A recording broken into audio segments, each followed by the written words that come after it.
Good morning, good evening, good afternoon, wherever you're listening in from to another Redline Twitter Spaces. This one was rescheduled from last Friday about another very interesting subject, which is the current rising tensions between Iran and Azerbaijan.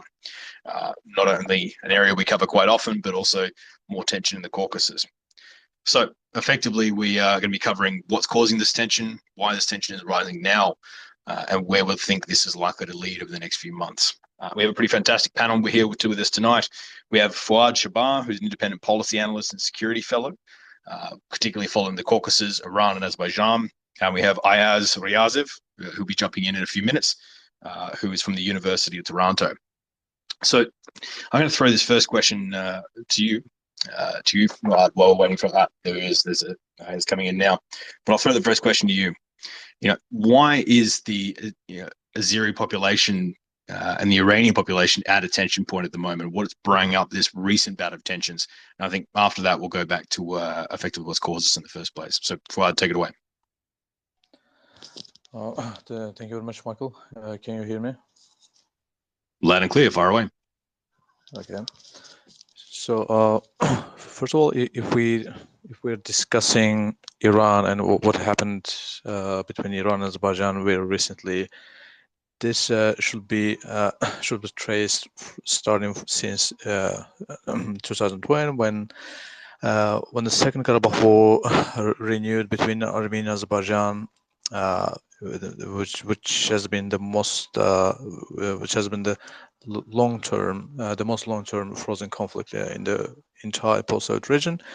So Iran clearly became unhappy because the historical status quo, which has been existing in this region since the collapse of the Soviet Union, has been perfectly matching interests of Iran and national interests of Iran, because this situation, this status quo, gave Iran additional leverage over Azerbaijan and Armenia for many years. So, and clearly, when the war just unfolded, and which resulted in Azerbaijan's military victory, and paved the way for a deeper engagement with Turkey and Israel. This clearly created a kind of a challenge for Iran's interest in the South Caucasus region, because given the fact that Iran's soft power has been gradually declining in this region since the mid of the 2000s, replacing by Russia, somehow Turkey, and to some extent by the European Union. Iran, of course, reacted very angrily, and it demanded to cease all military operations and called for Azerbaijan to stop this hostilities in this region. So which has been viewed by Azerbaijan as something very odd. But of course, the relations became more tense when some Iranian officials, mostly from the law enforcement institutions, they began openly threatening Azerbaijan for its close cooperation with Israel, and that they opened their borders for the so-called Zionist regime to come and to settle down in this region, in the immediate neighborhood of Iran, which of course has been something problematic for them. So I think we'll circle back a bit to that, but I think we need to just lay out a bit of groundwork here on why this particular conversation is quite important. So at stake, from what I can see here, for what each side needs, if right now with Azerbaijan and Armenia, they have tensions over Nagorno-Karabakh. We've done many pieces on this, and people can check that out. There was a recent development in 2020 when most of the territory that the Armenians were currently in occupation of was retaken by Azerbaijan, not only including the territories that the Armenians took in 91, but also some of the the territories that were ethnically Armenian as well. In the current status quo, Azerbaijan requires going through Iran to get to its exclave of Nakhchivan, which does give Iran some leverage. But with this change, if there is any corridor built that cuts off Armenia between themselves and Iran, then effectively Iran would lose its access to the Caucasus, which also means Russia and also China's access to the Caucasus as well. So I think let's take a step back further from that as well, and let's talk about the amount of Azeris currently living inside Iran, particularly in cities like Tabriz. So Ayaz, can you take us through effectively how much of an impact Azeri populations have on Iranian politics and how prominent the Azeri people are inside northern Iran? Well, they're clearly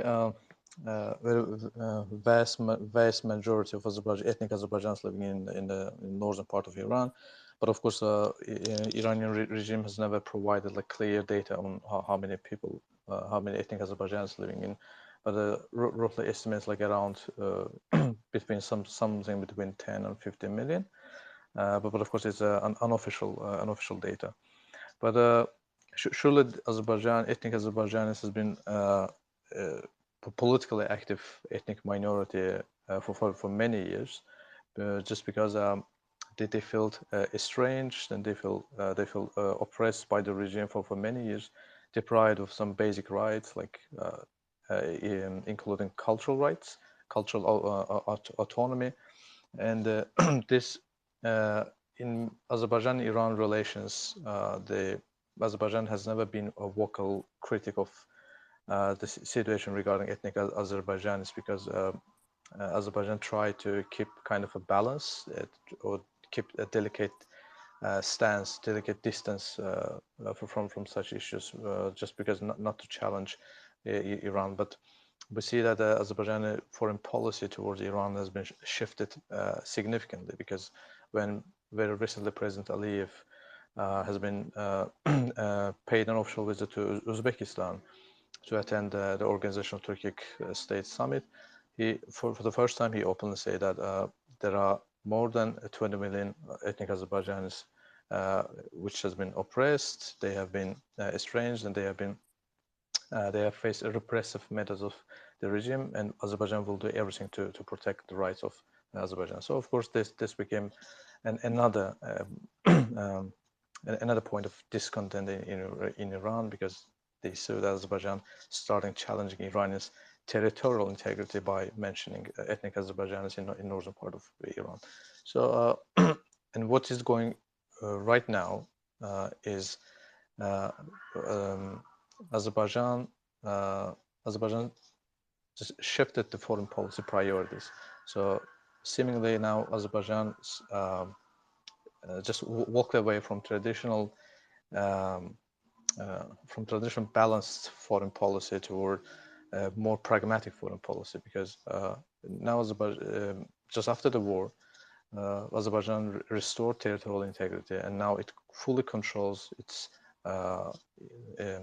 territory with Iran, and therefore it feels more relieved and more relaxed, so which enabled the country to shift foreign policy and not afraid of Iranian vocal threats, including some Iranian generals, which clearly say that we should. But just to clarify that statement there, obviously what you're referring to here is effectively that all the territory that was in Artsakh that was along the Iranian border has been reclaimed by the Azeris, but there aren't roads that connect from that part of Iran into Azerbaijan, from my understanding, and any trucks, troops, anything that goes into down the Lachin corridor into Nagorno-Karabakh would have to come through Armenian territory or UN recognized Armenian territory. How much of the reclaiming of this sort of the southern bits of what was Artsakh originally, or what was Artsakh until recently, has changed the defense posture in the region? So the majority part of southern borders has been restored. So which is the most significant one. But you mentioned the Lachin corridor. Now what's happening around Lachin? So I guess everyone follows this events in what's happening in Karabakh, in Lachin.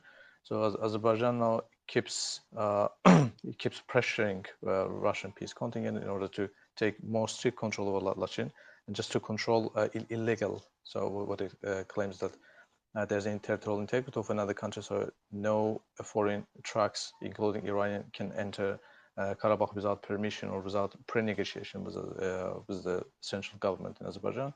But of course, this is a really serious security challenge because Iran now seeing that it faces a security dilemma in this region because we have now a more intensive Turkey-Azerbaijan partnership and more intensive Azerbaijan-Israel partnership. So this creates kind of a security dilemma for Iranian regime, and they just turn to their very traditional policy of intimidation or coercion, just to intimidate or coerce a partner or neighborhood country to abstain from challenging Iran, or to abstain from challenging Iranian interests, what they call like this one. And what we mentioned was a controlling, full controlling of Iranian border. Azerbaijan just banned or barred Iran and some Iranian-linked authorities, governmental bodies to conduct some illegal activities in these territories, because for nearly 3 decades there was reports and intelligence report that how Iranian-linked groups and some civilians have been conducting some illegal activities in this region, but now they can't because those roads are closed now and they are being controlled strictly by Azerbaijan. So, Ayaz, one of the recent reasons that we're having this conversation is that both sides are running quite large military drills and operations either side of the border. The Iranian one's being run by the IRGC, and the Azeri one's being run quite often with Israeli weapons or with Turkish support. Are these, very serious drills? Are they just showing off, or is this maybe preparation for something worse? Yeah, thank you for having me. I want to say that this, most recent escalation in conflict is qualitatively different from all of the escalation that happened before, even after 2020 war. For instance, after 2020 war, most of the at the heart of Iran's discontent with not only Azerbaijan, but also with Russia and Turkey, it was that they were being ignored.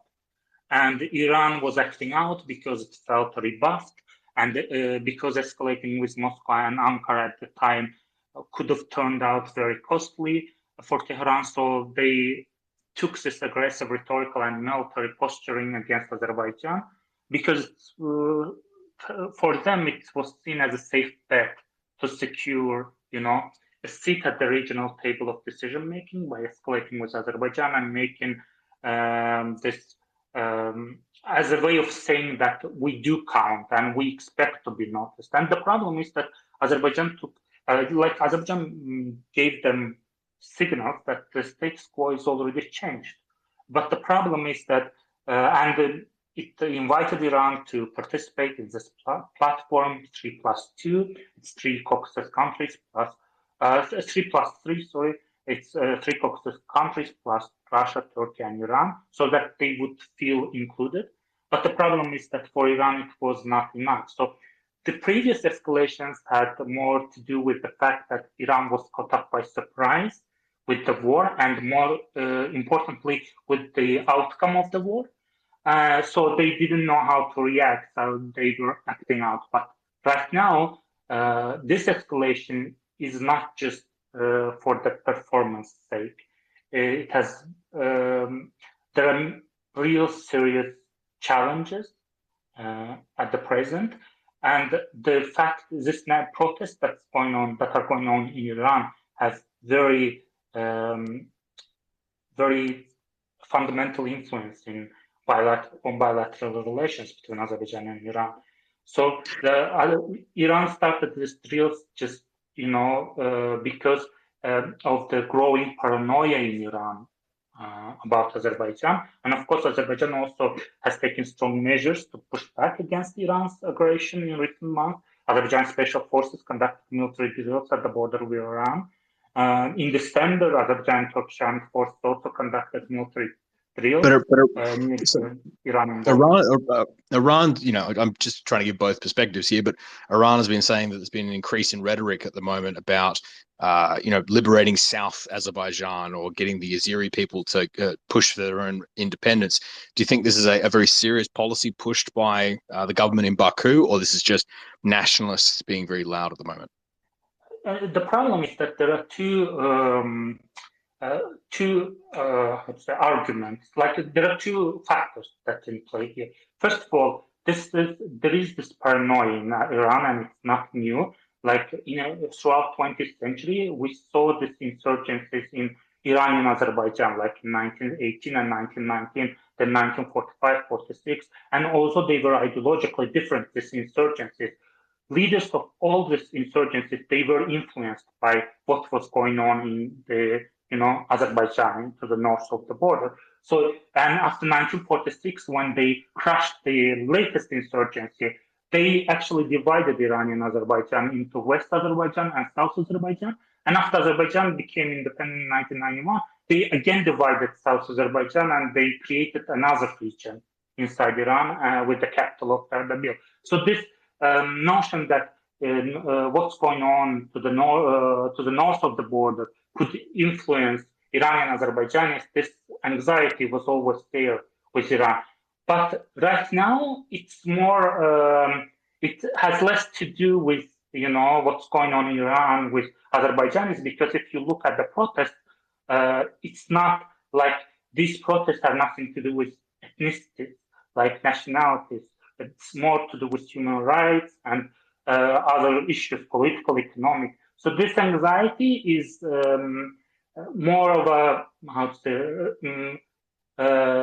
rationalizing by Iran of their aggressive policy towards Azerbaijan. So they're using this as premise because for a long time, this topic of territorial integrity and inviolability of borders between two countries, it was a touchy topic, but both countries tried to avoid it, not to make explicit, demands or explicit this kind of references to the territory of others.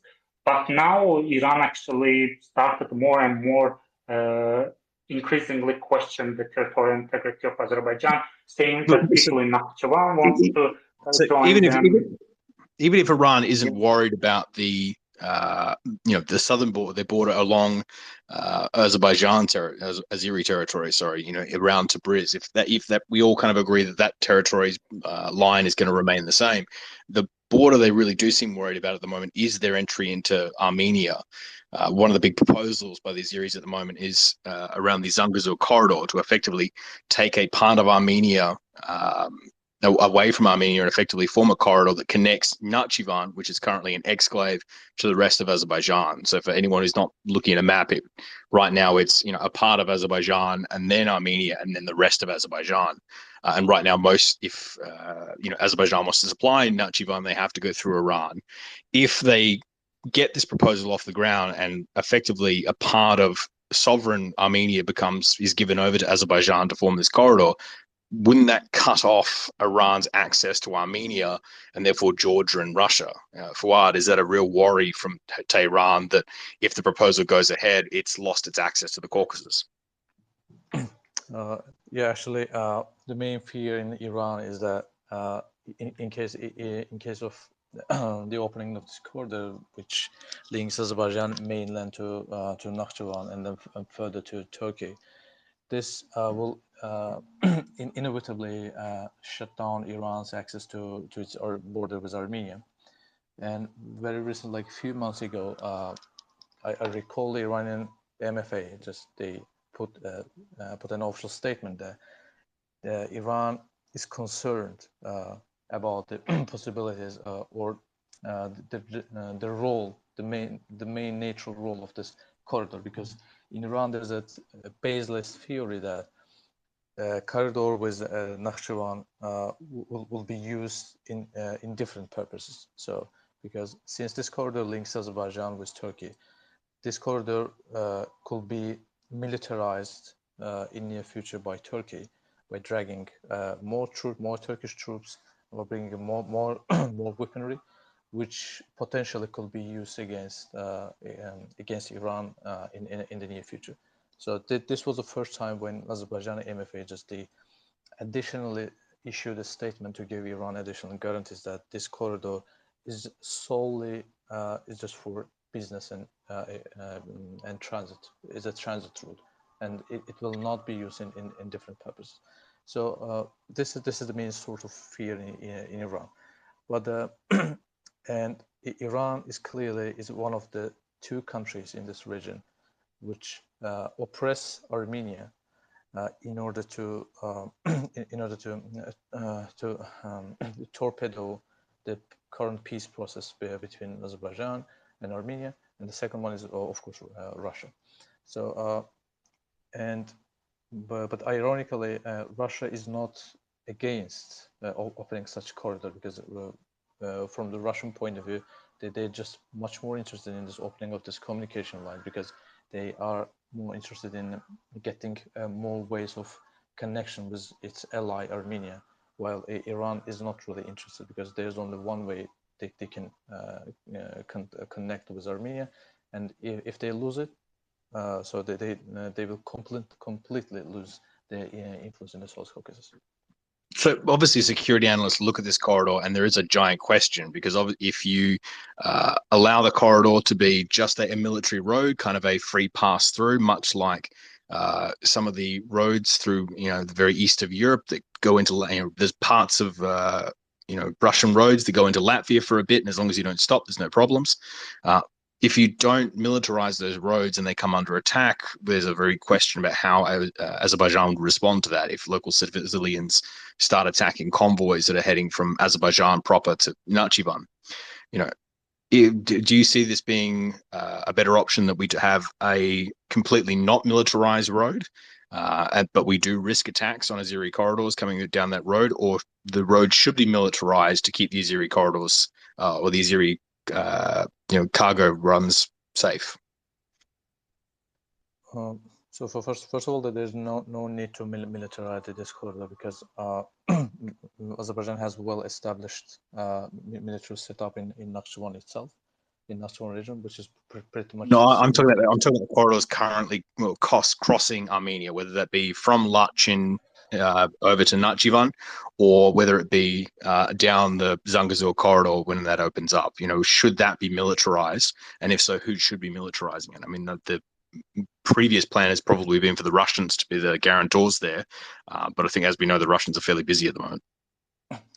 Well, of course, this cannot be militarized, because since Russians are deployed there, so that will be kind of a deterrent force against this militarization of any corridor. But seems like this is not sufficient guarantee for Iran, because they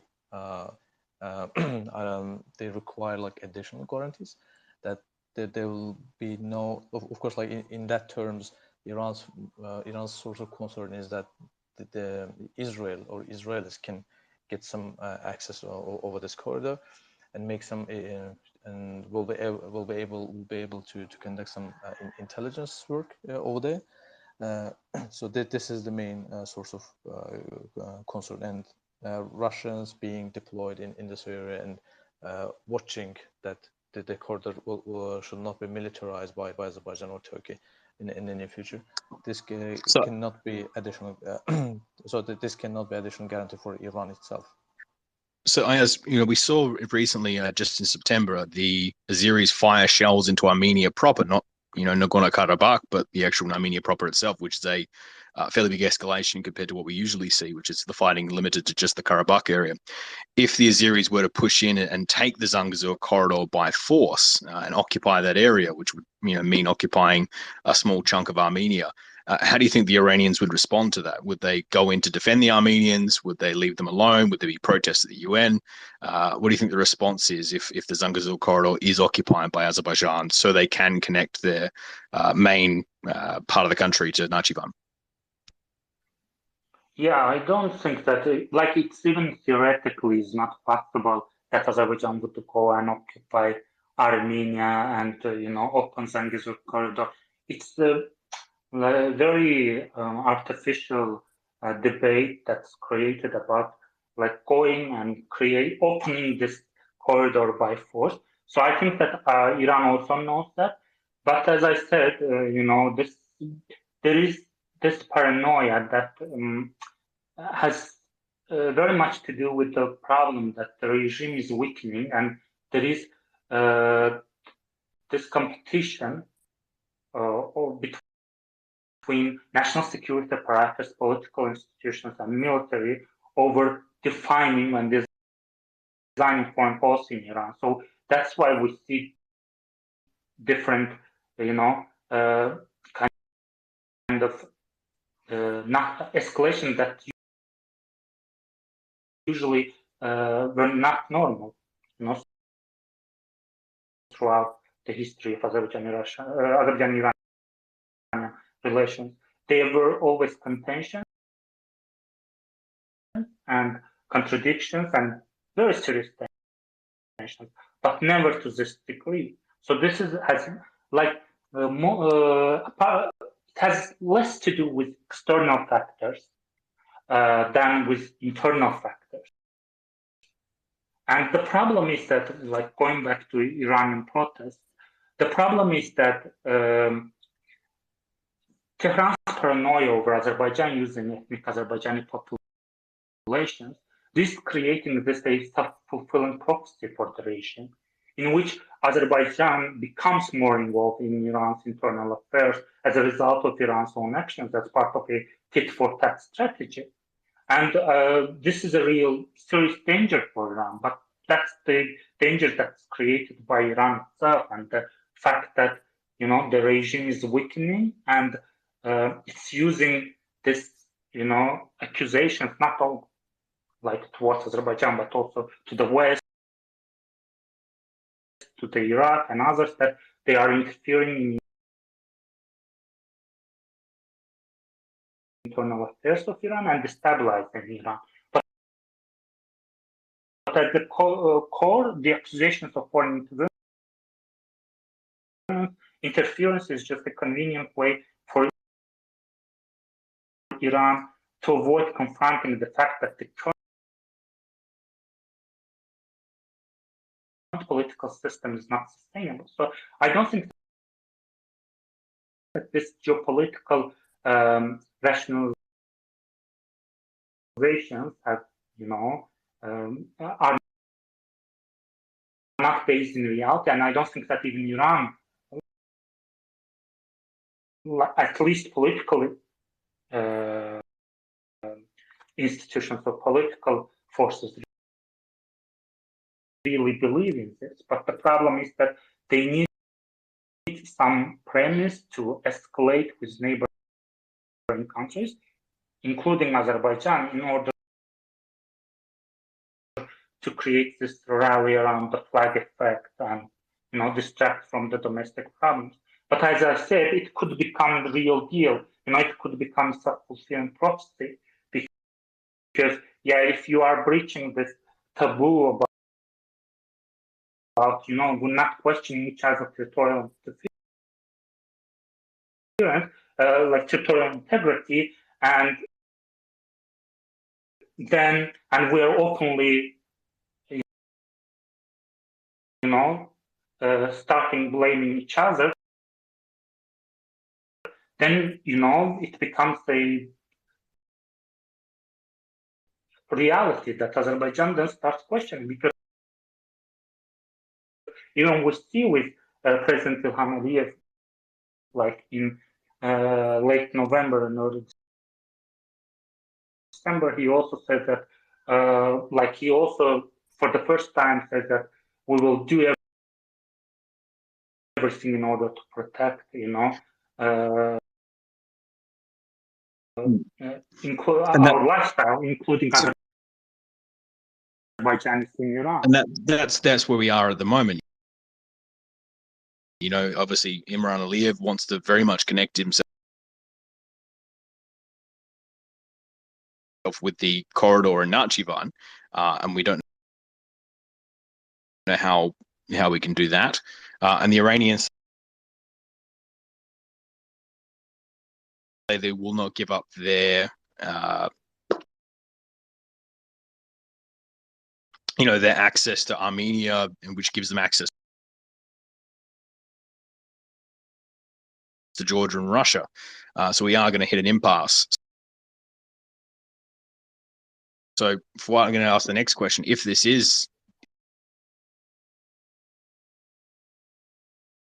does escalate further, is Turkey willing to back in Azerbaijan no matter what? And if so, if they do end up in a conflict, will Turkey come to the aid of Azerbaijan? So if this issue escalates a lot, so first of all, there's a need to put to make it clear that the most powerful the deterrent force for Iran not escalating or not going further with, let's say attacking Azerbaijan is Turkey. So definitely, and and given the fact that just 1 year ago, Azerbaijan and Turkey, they signed a Shusha declaration, which guarantees a Turkish military and technical support for Azerbaijan in case of aggression from the third parties. That this makes kind of a deterrent point for Iran for not going further with escalation or giving or claiming that they will attack and to take it by force, let's say. But in case of escalation, of course, Turkey will support Azerbaijan both politically and militarily in all terms.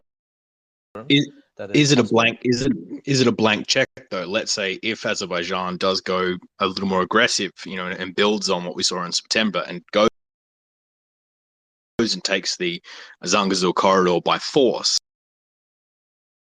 will Turkey still back them in, even if it's Azerbaijan that makes the first move? No, I don't think that will be issue, because in all statements that the Turkish government made before, they they have never been mentioning that there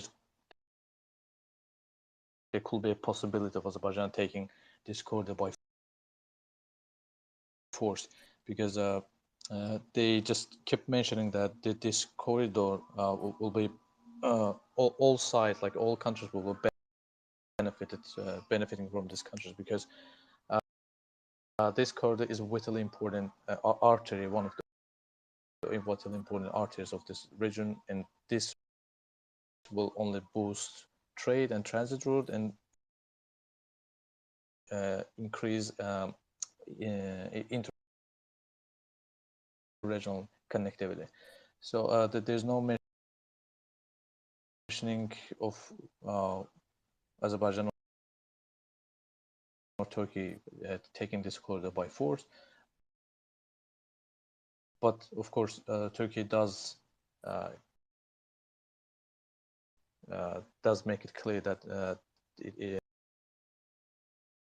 it will be supporting Azerbaijan in all terms, but without mentioning or abstaining, making any points that this could be done through a military power or forcibly. So they just keep claiming that Armenia should listen to Azerbaijan carefully, because there's this corridor is not harmful, and it will be making more both sides just happier, but not disappointed. Obviously, that would be the ultimate aim. If we can get, if Zangezur is open and we can see Iranians in there and Azeris easily transiting so they can get their stuff to Nakhchivan, and Armenians being able to, sell their goods to everyone. That's obviously the great aim, but it's a bit of an understatement. The tensions in the region ethnically are quite high at the moment. Is there a worry that if there is this pretty constant traffic going down the Zangezur corridor and it isn't militarized, that eventually there will be some ethnic scuffle, whether it's at a petrol station, whether it's at a convoy, and if, heaven forbid, a few Azeris are killed in that corridor, how is Azerbaijan likely to react to that? Are they going to call for militarization of the corridor, or it doesn't matter, whatever happens on that corridor, there will not be militarization? I'll throw this one to Ayaz. Yeah, I don't think that it's a problem. At least at this point, it's not a problem, because the sides haven't agreed to this opening of the transportation corridors, because these are technical details, and they can be discussed, and there can be some agreement and regime over the road, which kind of road there will be, or like into Zangezur corridor. But the problem is that Azerbaijan always said that what we want is the same status for Lachen corridor and Zangezur corridor. For instance, Armenia could have their own custom, custom. They can take, they can have their own regime in the, Zangezur corridor, but then equally there should be Azerbaijani laws should be applied to the Lachen corridor as well. So this is about more about reciprocity and how these both corridors should be managed. And I think that these are technical details about can there be clashes and so on. And I don't think that it's a really big problem, because obviously if the corridor is opened and there is in the trilateral agreement, it should be controlled by Russia, and Russians will, like both Russians, Azerbaijanis, and Armenian government, they will somehow create a regime that preserves the security, ensures the security in the corridor. So I think that this is more of a technical. Well, that could lead to a good compromise solution. I'm going to throw this one to Fuad.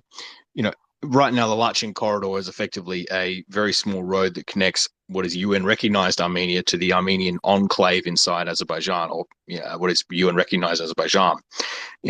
If that corridor remains open at the moment, so the Armenians can transport, goods and whatnot to their people inside Nagorno-Karabakh. If both sides were to say, look, if Azerbaijan guarantees the safety of Armenians living in Karabakh and keeps the Lachen corridor open, and Armenia guarantees the safety of the Zangezur corridor, allowing Azerbaijan to connect to Nakhchivan. Do you think that's a deal that both sides would be happy with, or that one side would be particularly perturbed by? So initially, the talks, like all negotiations were based on the idea that Azerbaijan guarantees a safe passage for Armenians going through Lachen to Armenia and back, and vice versa to Karabakh. Instead, Armenia grants free passage to all Azerbaijan trucks and vehicles through this Zangezur corridor to Nakhchivan and further to Turkey. So, and what's the crisis now happening around Lachen corridor is just because Russia, as a key mediator, as a peacekeeper, so-called peacekeeper, they cannot secure guarantees, or cannot address Azerbaijani concerns that this corridor will not be used for any other purpose, just to again militarize Karabakh region. So, and what we witnessed just in the last 2 months, that Azerbaijani state security service openly say that there's we just observed militarization attempts of Karabakh region just in front of Russian peacekeepers, because they they gave some weapons to Armenian armed groups based in Karabakh, which could lead to new hostilities in this region. So instead, in exchange, Azerbaijan just shut down the Lachin corridor for now, and wants now more guarantees from Russia and Armenia that first of all, the Lachin corridor will not be used for militarization purposes, and the Zengezur corridor project will be will be given a green light. So, and was Ilham Aliyev's recent remark that all infrastructure works are done, like 70% are done, and Azerbaijan will be ready in 2024 to launch this Zengezur corridor and to finish other the rest of infrastructure works. So, which means Azerbaijan. If Armenia puts the same rules back on Azerbaijan and effectively demands that no weapons can transit through the Zengezur corridor, and that there can be no militarization and no goods going to Nakhchivan, which will mean inspecting all the goods coming out of Azerbaijan into the Zengezur corridor, is that something Baku is likely to accept? Well, actually, the talks from November agreement was that the Russian State Border Service will be in charge of ensuring security of this Nakhchivan corridor, which both sides agreed by signing this November declaration. But now, similarly, Armenia wants to shift conditions, which Azerbaijan are not happy with, and Azerbaijan wants the same guarantees it gives to Lachin corridor, safe passage, no weapon transfer for this corridor, and in terms of Nakhchivan corridor, they have never been the talks from Azerbaijan side or from other side that Nakhchivan corridor could be potentially used for arms or weapon transfer to Turkey to Nakhchivan or vice versa. So this corridor project was solely based on the idea that will boost economy and transit connection with the regional states. But what is happening in the Lachin corridor could shift the narrative both in Azerbaijan and Armenia, and so yeah, clearly Azerbaijan wants the same rules conditions to be applied to Nakhchivan corridor, because if there's a safe passage for Armenians, so there should be a free passage for Azerbaijanis through the Armenian territory. So we are quickly running out of time, unfortunately. So I'm going to ask Ayaz first, and then come back to you, Fuad. But what do you think would be the best way to de-escalate? And do you think we're likely to see things start to calm down over the next few months, or frankly, this situation is only going to get more tense as we do hit that roadblock between Iran refusing to give up their access to Armenia and Azerbaijan refusing to not have access to Nakhchivan?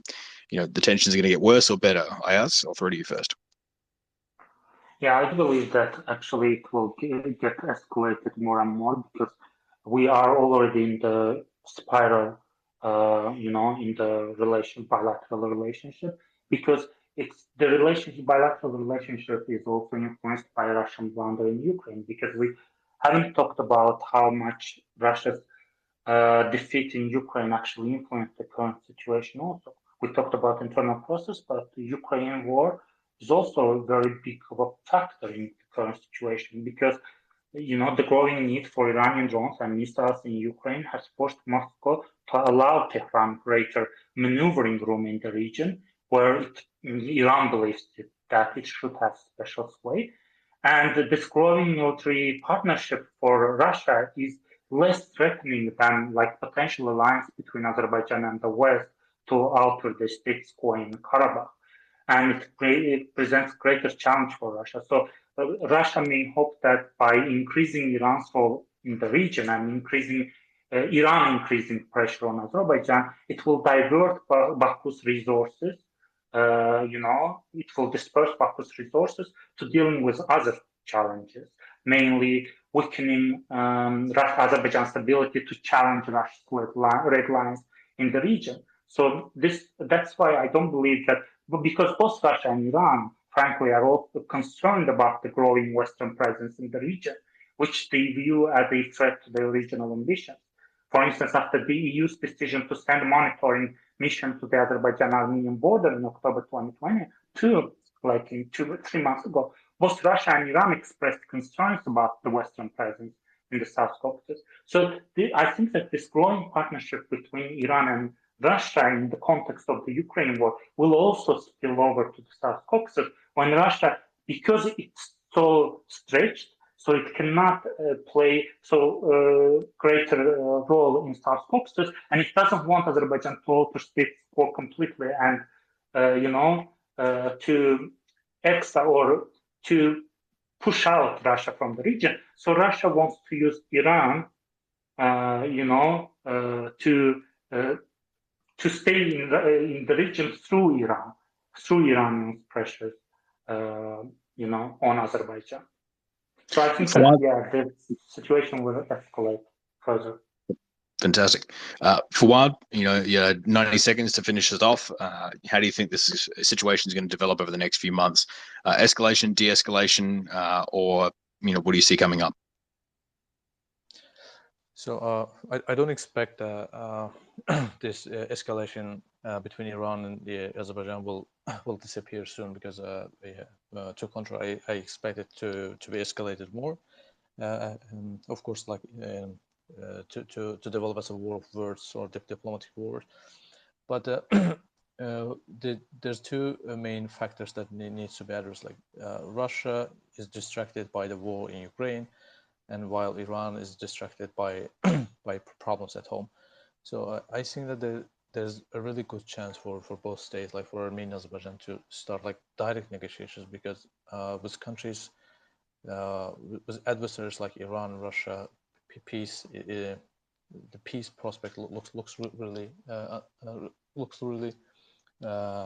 problematic, and at the same time, I think that there should be one more point that Azerbaijan as a regional state, or as a country that restored its territorial integrity, apprehends the fact that Iran was an outsider during the war, and Iran is an outsider in the post-war period. So Iran has not really a soft power or leverage in the post-war period, and what it tries desperately is to preserve at least some kind of influence over the regional affairs, albeit unsuccessfully. And I expect that such kind of like provocative measures or vocal threats to Azerbaijan will be backfiring more, because this kind of behavior risks at lowering diplomatic relations between Baku and Tehran even more, and pave the way for a kind of endless crisis, like similar to the 90s, when Azerbaijan just regained independence from the Soviet Union. So therefore, I don't expect that the escalation will disappear soon, because we know that the destructive role of Russia and Iran in the process. I'm hopeful that both countries like Armenia and Azerbaijan will find new ways of contacting each other over the peace process. I very much hope that as well. So thank you so much for everyone who tuned in, whether on the live recording or in the post-record. This will be available on Twitter Spaces for the next 7 days. And then after that, it'll be available on our YouTube channel. So a huge thanks to both Fuad and Ayaz. Both of you were fantastic to have on this one. I'm very sure we'll be inviting you back sometime soon when things inevitably get a little bit hotter in the region. But thanks again for jumping on. Thanks again for listening. And I'll see you in the next one.